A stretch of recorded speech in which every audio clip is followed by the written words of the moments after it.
Let's get more now on the possible appointment of Antonio Guterres as the next UN Secretary-General. We can speak to Mona Khalil, who joins us from the UN. She is a former senior legal officer with the United Nations. Thanks very much for speaking to us. And I say possible appointment, but I think it's almost a near certainty now that Antonio Guterres will take over the role. And of course, there had been expectations and hopes for the first woman UN chief, perhaps even an Eastern European. Moscow is pushing for that. What are your thoughts on the appointment of Antonio Guterres? It's a pleasure to be with you today on what I consider to be a very happy day. We have all looked with great expectation and great trepidation at the process in the Security Council, hoping that the Council will take a decision that reflects our highest aspirations and not their least common denominator. I would say they have done us proud. They have selected a candidate that embodies all of the necessary qualities to lead the Secretariat and hopefully the world to a better day. We are facing many critical challenges, and I believe that Mr. Guterres embodies all the necessary qualities, being competence, conviction, courage, communication skills, and charisma.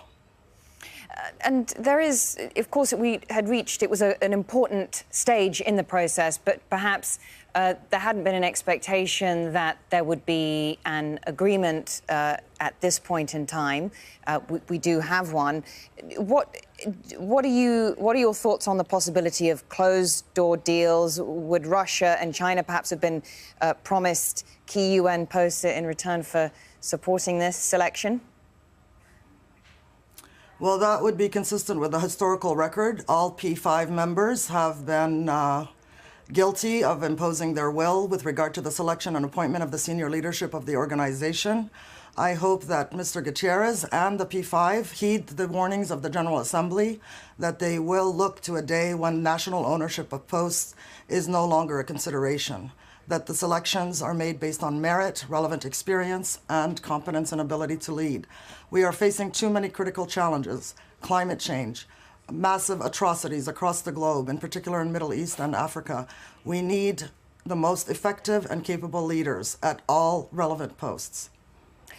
And of course, you mentioned the challenges facing the United Nations and the global community right now. Guterres is going to inherit a Security Council with an ever-deepening schism between the permanent members, which some see the unlocking of that as being key to sort of alleviating many global crises in the world today.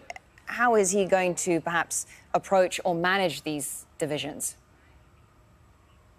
Well, based on the tremendous strength and independence that he exhibited in the hearings, and we are all grateful to the General Assembly and President Likatoft for having arranged those hearings in such a transparent way that revealed the qualities and characteristics of the intended candidates.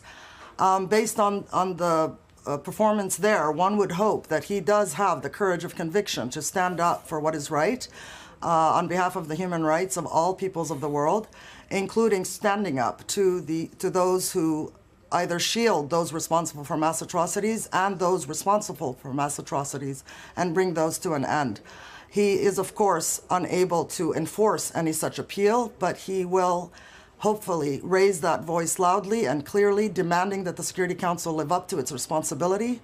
We forget that the Charter does not accord powers to the Council, but responsibilities to the Council. And it is time that the Secretary General and the General Assembly both called upon the Council to effectively and promptly address the lingering conflicts and the mass atrocities that are plaguing the world. Thank you very much. Good to get your thoughts on this story. Mona Khalil joining us live from the United Nations, a former senior legal officer with the UN. Thank you, ma'am. And on behalf of Independent Diplomat, I'm very grateful.